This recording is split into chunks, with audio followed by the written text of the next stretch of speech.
Salamat ng marami sa inyong lahat. Ako po ay magpapatotoo pa rin bago tayo kumako sa ano. No? Alam po ba ninyo na si Pastor Joel matagal ko yan yung pray. At naniniwala po ako, no? Sabi nga niya, binitaw na siya ng Panginoon. Bumitaw na siya sa Panginoon, yung pagkasasabi niya. Bumitaw na siya sa panalangin sa Panginoon. Pero kami po dito sa simbahan, hindi kami bitawag, Pastor. Hindi ka namin bitawan. Araw-araw po yan, pag-isip sa umaga. Kasama ka po namin. Kasama kita sa panalangin. At totoo po na ang Diyos ay mabuti, sumasagot sa lahat po nating panalangin. Totoo po yan si Pastor Joel. Ang Diyos po hindi po nagsasawa sa atin. Nagsasawa tayo, pero ang Diyos hindi po bibigay. Patuloy po siyang nagmamahal sa atin. Nagkakamali tayo, pero ang Diyos mahal pa rin tayo. Kaya nga po, kaya nga po, sabi nga ng Diyos, iwanan niyo man ako, hindi ko kayo iwanan. Hindi ko kayo bibitawan. Another na patuloy ko pa rin po, no? Yung tatlo pong anak, si Rico, si Pong, at si Kairos, may tigit-tigisan niya silang anak. And, gusto ko lang po i-share sa inyo na sa patuloy po ninyong pananalangin sa inyong mga anak, may ginagawa po mabuti ang Diyos. No, yung mga anak ko po is a living testimony po para sa akin, para sa Diyos. Kasi si Nathan po, from private school, lumipat po siya ng Taguig Science. At nung unang, nung first quarter, nag-i-struggle po yung bata eh. Kasi unang-una, ang dami nila.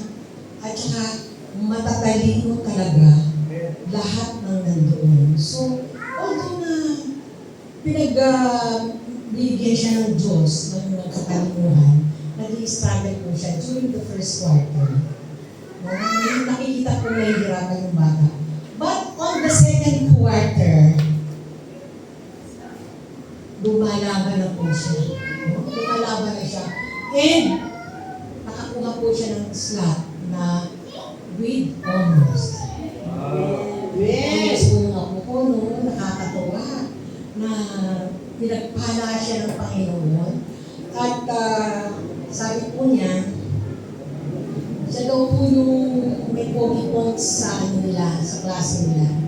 Kasi yung apo ko, si Nathan, hindi mo yan mapapaalis sa bahay na hindi po nakakulong, nakapabangon. Nagpalit na po sila eh. Parang si Rico, kung titingnan mo, ang ugali ng anak ni Rico, ugali ni Pong. Palit. Tapos ugali ng anak ni Rico, ang anak niya si Zoe, ang naging ugali, si Nathan. Kasi si Rico masyadong malinis sa katawan. Katulad po nung nag-aaral siya, pag pinasukan mo siya ng uniform, pag-uwi niya, lansyado pa rin. Parang hindi ginamit. Pero si Pong, lahat po ng basura sa eskwelahan sa dali. Ganun siya. So, si Nathan ngayon, papasok sa school, first year po siya, kung ano yung ginagawa ni Kuya, ni Tito Rico niya, ganun ang attitude niya. Ang pabango, magmula rin sa likod, ganun po siya magpabango. At hindi siya aalis sa hindi mabango. Lagi siya naka-jacket, lagi siya pogi points kami. Kaya ang dami sabi niya, wala. Ang daming may plus sa akin. Natutuwa ako no, ang dami daw may plus sa kanya. Anyway, sabi ko, kumbaga yung confidence ng bata. Pag sinabi nung ganun nung ako ko, natutuwa ako kasi nabibuild na yung confidence niya kung hindi. Na kaya pala niyang makipagsabayan doon sa mga kasama niya. So I praise God. Pero yung aking ako naman kay Rico, iba naman ang kanya ibinigay ng Panginoon. Nasa varsity team siya ng kanilang eskwelahan. Nasa sports naman po siya. Yung kay Irish naman, iba naman po ang kursunada, puro kain. Kaya makikita niyo yung bata na ang taba-taba, no? Taba-taba niya. Salamat po sa Panginoon, no? Na yung pangako po niya sa ating mga na patuloy tayong nananalangin para sa ating mga anak, mga mahal sa buhay, nakikita po natin yung katuparan sa mga anak natin. Kaya hindi po tayo dapat manghina. Kailangan go always for the glory of God. May times po na manghihina tayo. Pero sa pamamagitan po ng pagbabasa natin ng salita ng Diyos, patuloy tayong palalakasin ng Panginoon. Patuloy tayong minamahal niya kahit kung minsan nawawala na tayo. Sabi nga ni Pastor Joel, tinatanong ko ang Diyos. Nagtatanong ako sa Diyos. Tinatanong ko kung bakit ganito ang nangyari, bakit ganyan ang nangyari. Pero sumagot ang Panginoon sa buhay niya. At kasama nga natin siya ngayong araw na ito. Hindi natin alam kung anong gagawin nito sa buhay natin. Bukas, yung panibago na namang revelation ng Panginoon sa atin. No? Ngayon kung umaga,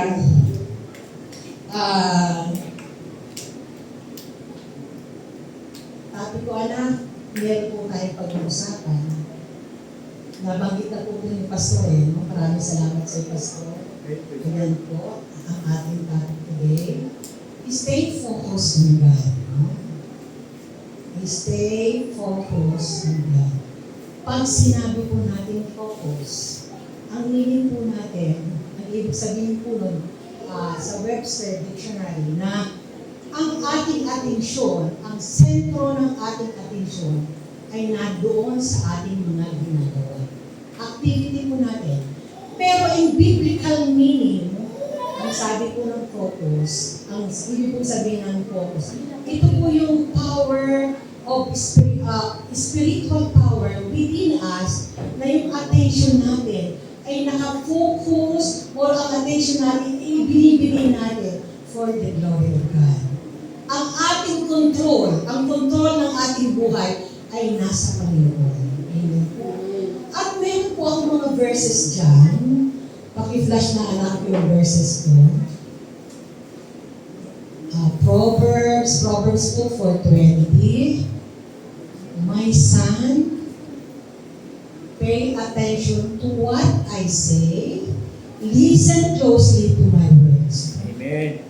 Ang words pong sinasabi dyan, katulad po nung sinabi ng Lord sa John, sa salita niya, sa John 1:1, in the beginning, nandoon ang salita, at ang salita ay kasama ng Diyos, at ang salita ay ang Diyos. Ibig sabihin ng words po niyan is Jesus Himself. Na sinasabihan tayo na, my God, my Son, ang inyong atensyon ay focus nyo sa akin. Listen closely because my words will give you life.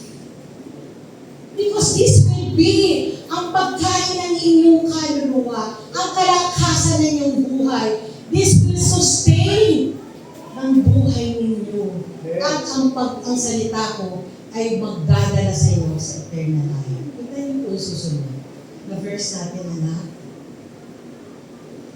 Do not let them out of your sight. Keep them within your heart. Tagalog na anak, sa Tagalog, kunin mo yan.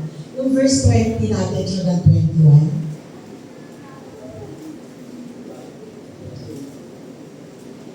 4:20 hanggang 21 tayo. Tignan mo sa Tagalog.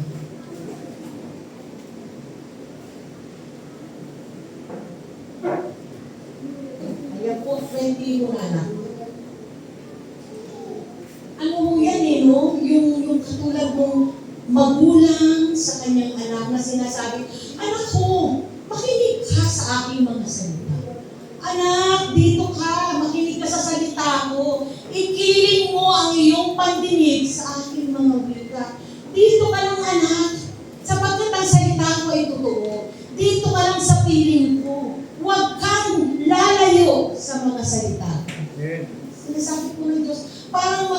mo sa kanyang mga anak, no? Yung mga nanay natin, lalo-lalo na po yung mga magulang natin, lalo na po yung mga nanay, no, sasabihin, anak, mag-aaral ka ng mabuti. Kasi pag nag-aaral ka ng mabuti, pagdating ng panahon, giginhawa ang buhay mo. Ganyan po yung sinasabi ni Diyos. Pakinggan mo, anak, kung anong sinasabi ko. Pakinggan mo yan. Kasi yan ang magiging guide mo, yan ang magiging buhay mo, hanggang marating mo yung itinakda kong oras para sa'yo. Sabi po dyan sa susunod, 21, huwag mong hayaan sila'y mawala sa paningin mo. Ingatan mo sila sa kaibuturan ng iyong puso. Don't let these words out of your sight. At saka, itanim mo sa pinakamalalim na bahagi ng iyong puso. Pag tinanim mo yan sa pinakamalalim na bahagi ng puso, ano ang mangyayari? That will be also your life. Kikilos ka, gagalaw ka, ayon sa nabasa mo, ayon sa napag-aralan mo ng salita ng Diyos. Salamat sa Panginoon dahil may salita siyang ibinibigay sa akin. Kasi ngayon po mga panahon, ang dami-dami na natin kabalahan, di po ba? Amen. Napaka-gulo ng mundo. Pinag-uusapan pa nga po ng korupsyon. Tapos yung cellphone natin, natutulog nga tayo, may problema na tayo. Hindi pa tayo makatulog. Yung cellphone natin sa umaga, nakalagay pa sa pinakamalapit na lugar Para pagising mo, oops, dadamputin mo, titingnan mo kung anong message. Tapos nakalimutan na magbasa ng Bible. Salita ng Diyos. Tapos may problema ka pa sa trabaho, problema sa paligid, problema sa pamilya. Pero kung sabi po ng Diyos, huwag mong hayaan mawala sila sa paningin mo. Laging ingatan mo sila sa kaibuturan ng iyong puso. Ibig sabihin, itanim mo yan. Anong dapat natin gawin para may patuloy na magawa natin araw-araw? Marami po talagang kaabalanta. Lalo na po yung mga advertisement, no? Katulad po ng Tuesday, ang 7-Eleven, nag-11-11, no? Diyos ko po, nakita ko, nagkakagulo sa opisina namin. Diyos ko, parang hindi sa... Anong pinagkakaguluhan itong mga batang ito? Kakagulo sila. Hanap sila ng plastic na malaki. Alam mo po ba?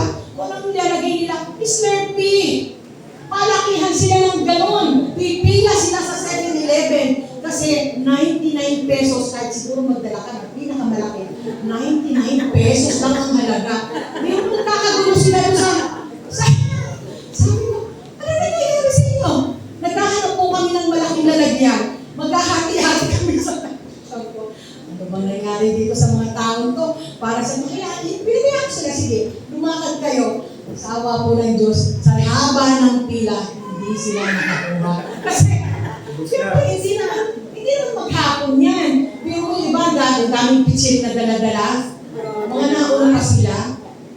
Tapos may mga mineral water na malalaki. Talagang pinupuno, pero 99 pesos doon. Kasi yun ang promo. So, naaakit tayo sa promo. Ang attention natin nasa mga promo na ginagawa ng mga kaaway para mawala yung isip natin sa katotohanan, sa salita ng Diyos na yun ang totoo para tayong magpatuloy na lumakad sa biyaya niya. Maraming salamat sa Panginoon. Katulad po natin ngayon, nandito tayong lahat. Alam ko po na ang Diyos, ang salita ng Diyos, ang humila sa inyo. Nagbigay ng lakas sa inyo, ng dunong para po makarating kayo at makasama namin ngayon. Maraming salamat po sa buhay ninyo. Salamat po sa Panginoon. Now, meron po kasing benefits when we focus on God. Patingin nga po, anak, madali lang po ito. Sabi nga ni Pastor, mabilis na ako magturo. Para hindi po kayo magutom. Amen! Benefits, anak, itaas. Yung unang-una natin, perfect peace. peace, no? Perfect peace. Ang sabi po sa John 14:27, my peace I give to you. I do not give, yan po. I do not give to you as the world gives. Do not let your hearts be troubled and do not be afraid. No? Habang tayo lumalakad, alam po natin, sabi nga sa John 16:33, may troubles. Every day may troubles yan. Hindi po tayo accepted yan. No? May troubles po tayo every day. But the Lord our God, nag-promise po, na sa bawat trouble na hinaharap mo, meron ka payapaan sa Panginoon. Bibigyan kita ng lakas para bigyan kita ng kapayapaan na hindi mo maliliit sapagkat siya ay nagbigay ng Panginoon. Sa lahat ng yung ginagawa ng mundo, akala po natin na pag may pera tayo, payapa na po tayo. Paano pag naubos yun? Wala na rin. Magugulo na tayo. Meron po tayong magandang bahay. Kala natin, payapa na tayo. Paano po yung nangyari po sa village sa Cebu? Meron tayong sasakyan. Pag titignan mo po yung ginagawa ng kaaway, no? Hindi po doon nakabase.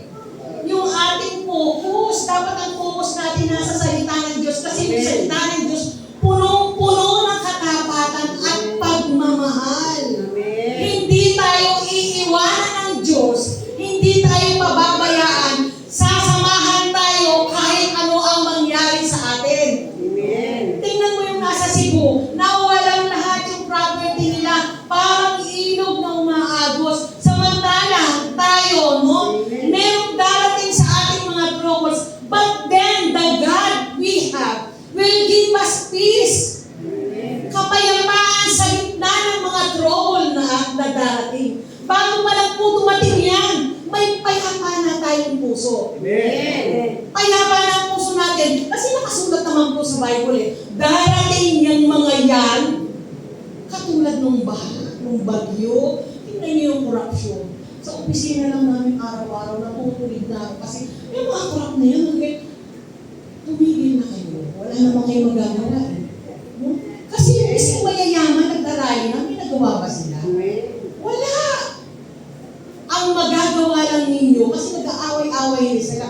Ni Marcos, mayroong Duterte, nag-aaway. Sila mismo nag-aaway.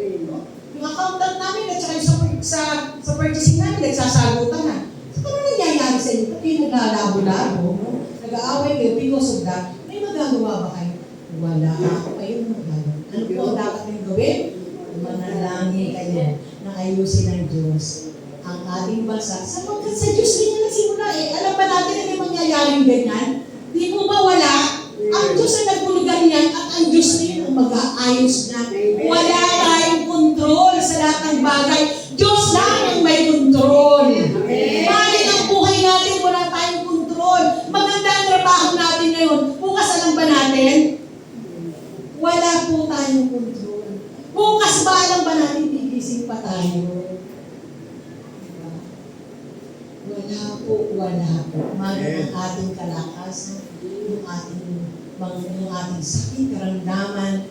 Tama po si Ma'am C. Napatuloy na itinataas po sa Panginoon lagi. Lahat po ng bagay nasa kamay ng ating Panginoon. Ang sabi po dyan, do not let your hearts be troubled. Kasi ako ang Diyos mo na magbibigay sa iyo ng peace. Kaya hindi ka dapat matakot. Ano po ang sabi sa Isaiah 41:13? Sa Tagalog po, ganito ang sabi. Ako si Yahweh, ang Panginoon mo. Tangan-tangan kita sa kanan mong kamay. At ang sabi, huwag kang matakot, tutulungan kita. Amen. The Lord we have is an ever-present God. Sabi nga po, kahit tayo natutulog, hindi siya natutulog. He never sleeps, nor slumber. Ibig sabihin mo patay ka, nakatutok sa akin nakatutok. At alam niya kinabukasan, kung ano mangyayari sa atin. Amen po. So, we have that perfect peace from God. Amen. Ano po? Spiritual growth and stability. Anong verse natin anak dyan?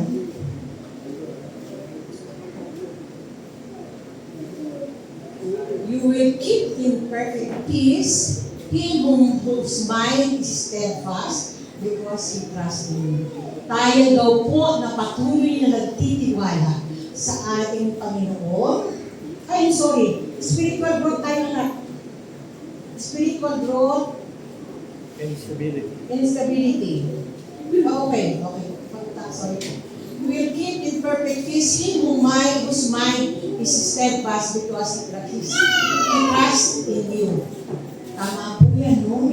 Yung ating spiritual growth, pagpatuloy po tayong nagbabasa ng kanyang salita, ay lumalawit. Lumahaba po yan. Lumalalim. Katulad po sabi ng John 17:3, hindi lang po natatapos na tinanggap natin ang Panginoong Jesucristo. Kailangan po magpapatuloy tayo para makilala natin siya. More of Jesus. More of Him. Para makilala natin siya na siya talaga ang tunay na Diyos. Na siyang Diyos ng mundo ito. The sovereign God, no? Meron po akong verse dyan. Naalala ko lang po, yung Jeremiah 38:19. Ang sabi ko, because you have trusted me, I will give you your life as a reward, and will rescue and keep you safe, because I am the Lord who have spoken. Ako ang Diyos mo na nagsabi sa iyo. Pinaniwalaan mo ako, naniwala ka sa akin. Kaya ibibigay ko ang buhay mo as a reward. Isasalba kita, aalasin kita sa mga panganib. I will keep you safe. I am the Lord who promise you. So therefore, yung mga naririnig natin, na mga negative, mga naririnig natin, na kung ano-ano sa paligid natin, ang sabi ng Diyos, be still and know that I am your God. Maniwala ka lang na may Diyos na kikilos para sa iyo. Amen po. Pangatlo po, we will become truthful. Amen. May mga verses po dyan, John 15, not 15. I am the vine, you are the branches. If a man remains in me, and I in him, will bear much fruit. Apart from me, you can do nothing. Totoo po yan, no? Kailangan po manatili tayo sa vine para tayo ay maging fruitful. Kasi, pag nawala po tayo sa vine, ang vine po na sinasabi dyan, ay ang Panginoon sa Kristo, mawawala po tayo sa giya ng Panginoon. So what we should do, ang gagawin po natin, lagi tayong aakap, lagi tayong nakadikit. Huwag po tayong kakalas sa salita ng Diyos, sa Isang Kristo na meron tayo. Kasi yan po ang magbibigay sa atin ng wisdom and power to go on, to move forward. Hindi po tayo papabayaan ng Diyos. Another thing po, draw near to us. God draws near to us. Number 4 po tayo. Number 4 na tayo, anak. God draws near to us. Ang sabi po sa John 15:15, hindi na po tayo mga servant. I no longer call you servants because a servant doesn't know his master's business. Instead, I have called you friends, for everything that I learned from my Father, I have made known to you. Hindi na po tayo mga servants. Sabi nga po nung pinag-aralan namin, we are His beloved. Hindi na tayo tinuring ng mga katulong, mga kasambahay, kundi tayo ay anak na ng Panginoon. Nasa loob po ng biyaya ng Diyos. We are under the grace of God. Pag nasa grasya ka po ng Panginoon, yung pinag-aaralan po natin basic foundation ng Christian life, pag nasa biyaya ka po ng Panginoon, yung sin, totally nawala na. Poverty, sickness, yung death. Kasi lahat yan, nung Nung sinabi ng Diyos, ang Yesu Cristo, sa John 19:30, it is finished. Tinapos na po niyang lahat yun. At ang gusto niya, nung sabihin niya, yes, it is finished. Believe. Believe on me. Na natapos ko na lahat yan. Pag tinapos niya na, may dudugtog pa ba kayo? Meron pa po. Ang gagawin ninyo, manampalataya kayo doon sa ginawa niya. It is the faith that will make you completely healed. Kailangan lang po ang pananampalataya. Kasi kung walang pananampalataya, worthless po ang ginawa ng ating Panginoon Jesus. Amen. Kahit po yung nangihina tayo ng minsan, no? Ang gusto ng Diyos, anak, halina rito. Maniwala ka sa sinasabi ko. Ang sinasabi ko ay totoo at buhay. Ano ang sabi ng salita ng Diyos? May Psalm 109 po yun. 109 ang pagpugalitas ko.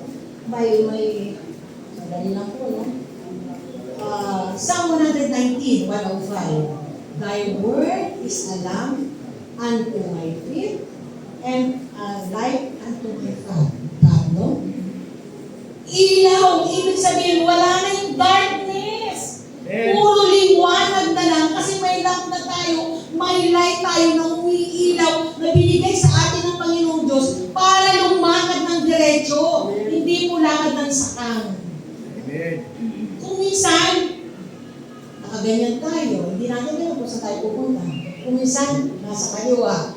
Ang nangyari ngayon, saan ang lakad mo? Saan ka ba pupunta? Parang ang hapon. Ang gusto ng Diyos, diretso ka. Kasi binigyan na kita ng ilaw at may ilaw ka na eh. Amen.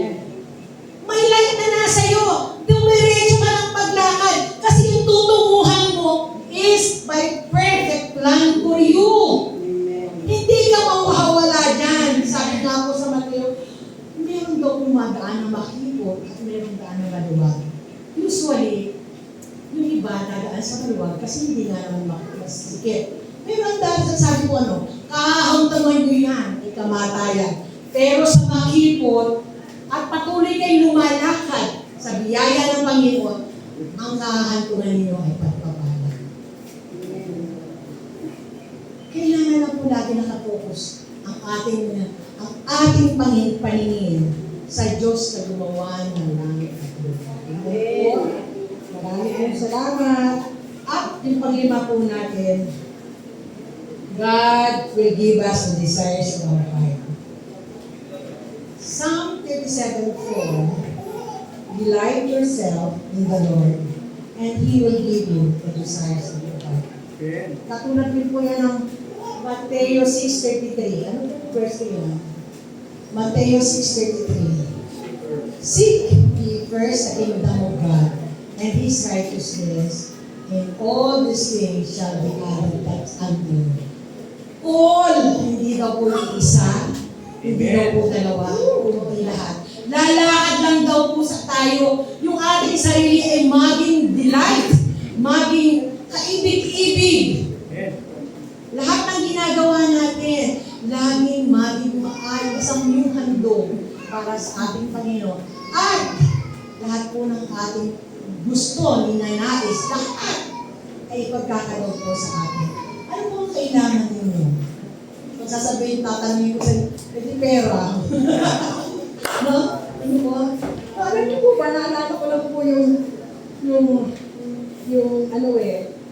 yung kwento, may kwento po ako. Nakakatuwa po ito.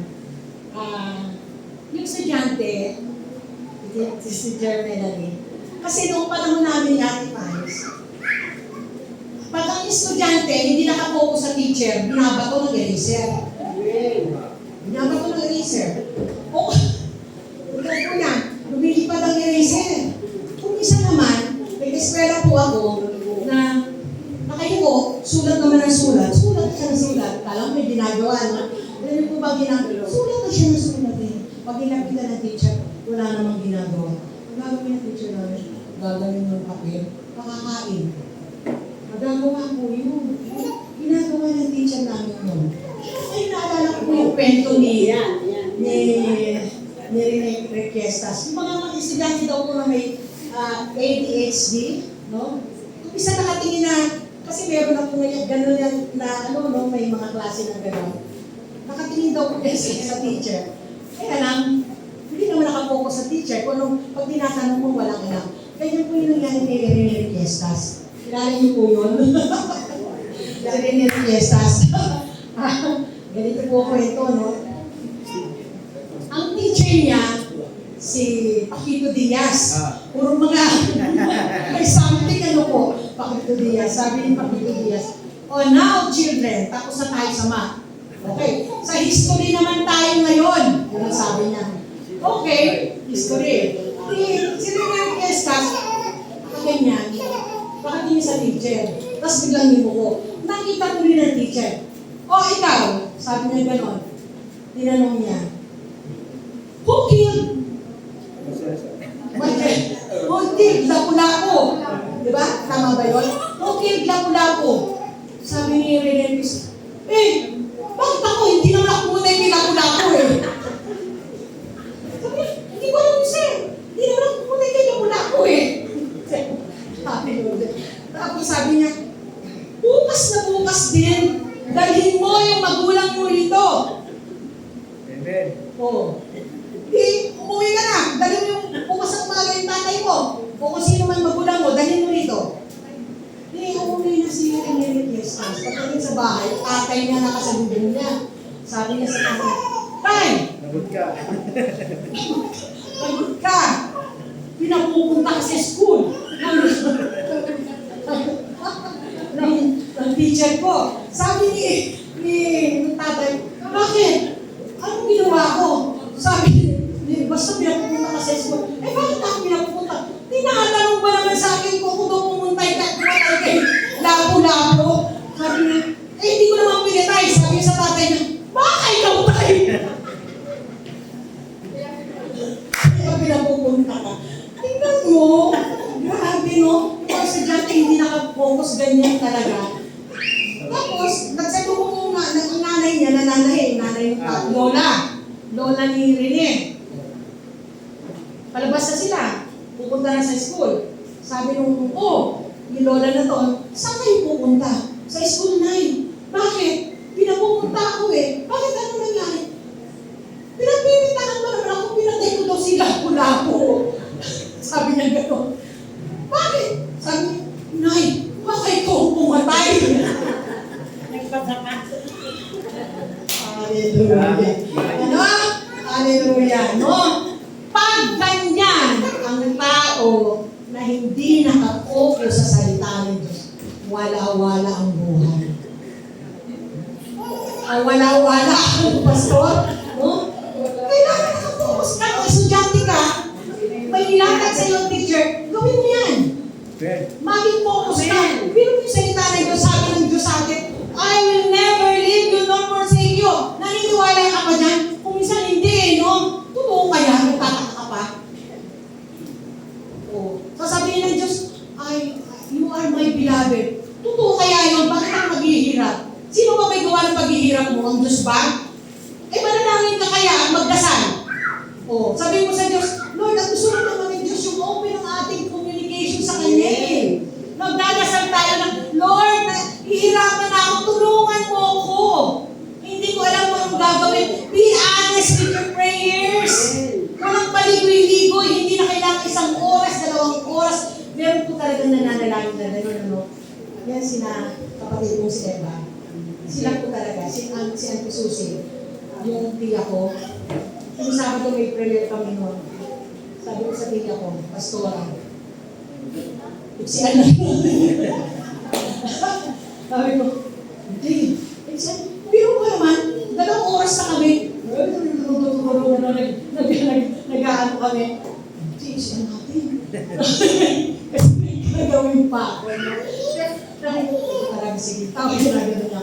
Pero that's true. Sa atin, sasabihin natin, hindi tayo marunong manalangin. Marunong kayong manalangin. Amen. Hindi mo kailangan napakahaba ang panalangin ninyo. Basta ang sabi nga po sa Daniel, pag nanalangin kayo with sincerity,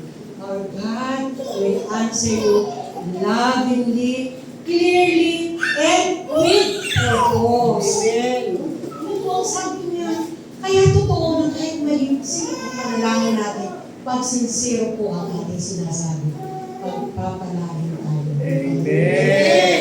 Panalangin po namin kay Pastor Joel. Panalangin ko sa kanya, hindi naman mahaba eh.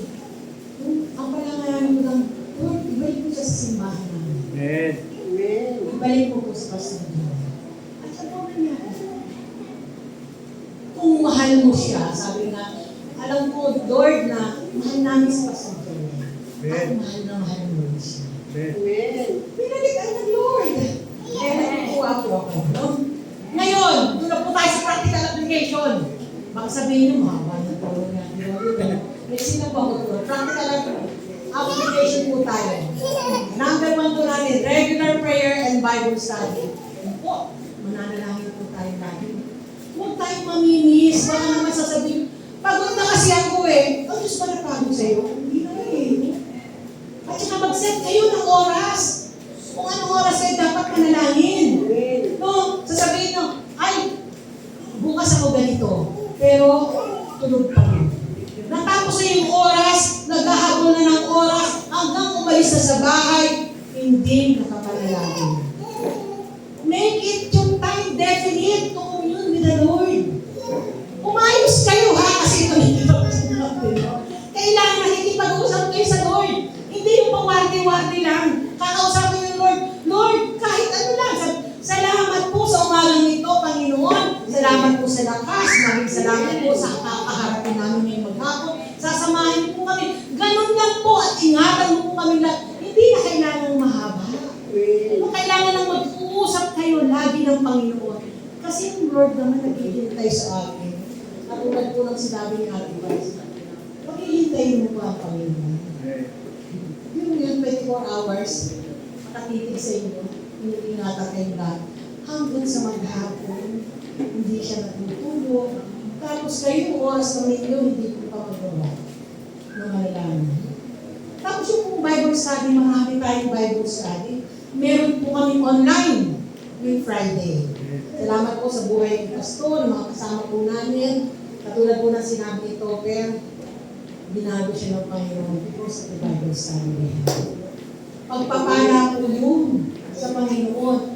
At sa Bible study na ginagawa natin, patuloy po nagbibigay ng biyaya, ng new revelation ang ating Diyos. Hindi po kayo mawawala sa Bible study. Huwag po ito tatamaran yung Bible study kasi dyan po nagbibigay ng biyaya. Isa yan sa paraan ng Panginoon kung paano tayo bigyan ng biyaya araw-araw. Pangalawa po, worship and gratitude. Ang purpose and objective po for us to remember always is faithfulness and shift our focus away from self-pity, okay? Yung pag tayo nag-worship, nagpapasalamat sa Panginoon, lagi na naaalala po natin yung faithfulness niya sa atin. Salamat Panginoon sa ginawa mo sa buhay ko. Salamat Panginoon sa buhay ng aking pamilya. Salamat Panginoon sa trabaho. Kahit wala pa yan, kahit na yung oras na to, walang laman ang wallet mo, salamat Panginoon, may pera na ako. I-declare mo, sasabihin mo. Kasi sa pag-declare mo, gumagawa ng paraan ng Panginoon para kasi ang Diyos natin, sabihin natin, kasi ang Diyos, parang hindi naman sumasagot eh. Sabi mo lang yun. Iba ang kapamaraanan ng Panginoon sa alam ninyo. Iba ang gusto niya sa gusto ninyo. Nagbabala ka ng ganito, bukas makagawa, hindi naman ipag, nagtampo ka na sa Diyos. Pero, ang balak pala niya mas malaki para sa iyo. Just believe, continue to worship, and be grateful sa ating Panginoon. Ang susunod po, removing sin and distractions that hinder one's relationship with Him. Ang purpose po and objective natin dyan, for us to walk closely according to His ways. Alisin na po natin yung kasalanan. Isipin po natin na our God is a righteous God. So, we should be righteous also. Kung ano po ang ginagawa, sabi nga po sa Genesis 1:26, we are made according to His image and likeness. O, pero yun, gwapo ng, matitignan mo yung image ng Panginoon sa Kristo. Gwapo niya, no? Sa mga picture, ang gwapo niya. Pero ang gwapo niya, ibig sabihin si Pastor Joel, si Pastor Jason. O, si Randy, gwapo. Amen. Amen. Amen. Yun. Tsaka yun nga po sabi niya, yung hininga niya ay nasa atin. Ibig sabihin, the oxygen that we have, galing po sa Diyos siya, hindi mo na humihinga tayo na hindi nakadikit yung ating sa aparatos. Amen. Hinga tayo tulad nito. O, parang okay lang to kasi ano lang naman to eh. Parang nasanay na tayo, no? Na gano'n. Pero once pag nagkasakit ka, ako lang makakaalala yung goodness ng Lord. Ngayon pa lang everyday, magpasalamat ka kasi humihinga tayo, tanggalin niyo yung sama na loob niyo, tanggalin niyo lahat na nagdi-distract sa inyong buhay. Focus yourselves, focus your eyes on God alone. Fellowship, pang-apat po, fellowship with believers. Alam niyo po, kailangan rin natin, tayong katulad po dito, aside from this Sunday worship natin, kailangan may fellowship kami po. Meron kami bonus level sa ministry, no? Magsiswimming kami. O paano kayo? Sa pera, kayong lahat. Kami meron. Kami. Ay, nako. May ka ba ng bayad sa bawat Babsi? Ay, dami, kadikit naman niya si Babsi. No? O, di ba? O. Kailangan nag-fellowship kayo para yung ating samahan is itatayo. Dahil kita ng Diyos na magkaisa yung puso natin sa Kanya, bibiyayaan po lahat tayo. And this church will benefit doon sa mga biyaya ng Panginoon. Hindi lang po ikaw, hindi lang ako, ang buong church po will benefit. Sabi nga po sa, okay, tapos na po ako. Kunti na lang. Haba po, no? Sabi nga po sa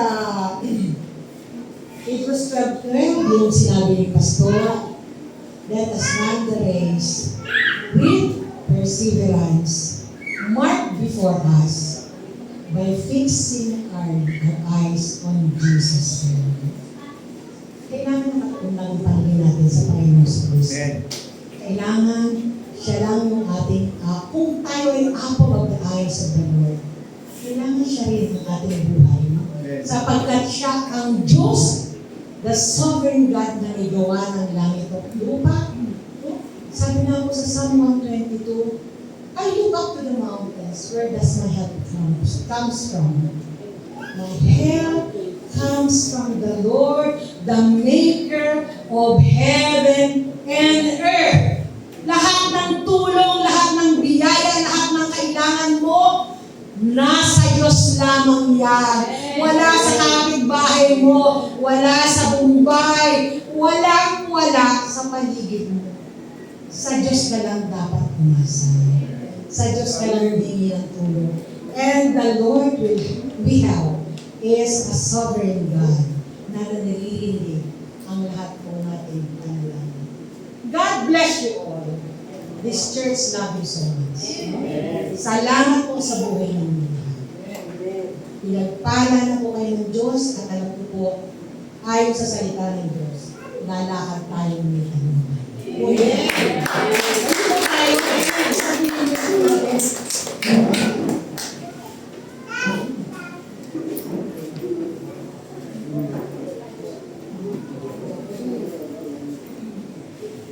Mark. Ay, Mark. Salamat, Mark. Salamat sa iyo. Happy Mark. Salamat ka muna, Mark. Bago tayo mag-closing prayer.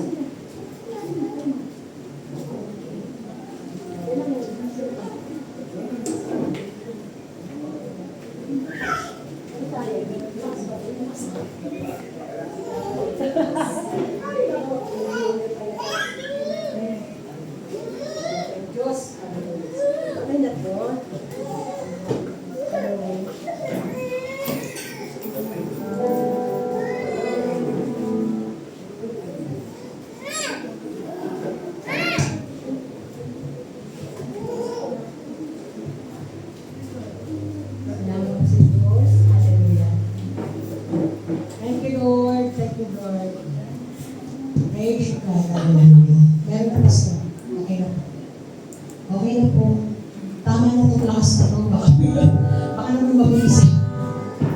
Hallelujah. Awit muna po tayo. Hallelujah. Thank you, Jesus. Hallelujah. Purihin ka ang Diyos. Hallelujah. Thank you, Lord.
every breath that I am able, I will sing. For the last time, let's sing for Jesus.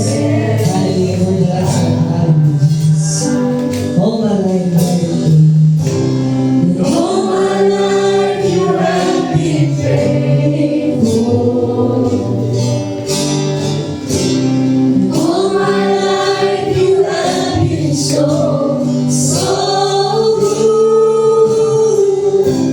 With every breath that I am able, I will sing of the goodness of God. I will sing of the goodness of God. I will sing of the goodness of God. Hallelujah, hallelujah. We will sing of your goodness, O Jesus. Hallelujah. Patuloy kami naawit sa iyo, Panginoon. Patuloy kami matupuri sa iyo, Panginoon. At patuloy namin sasampuhin ang iyong pangalan, Panginoon. Tanging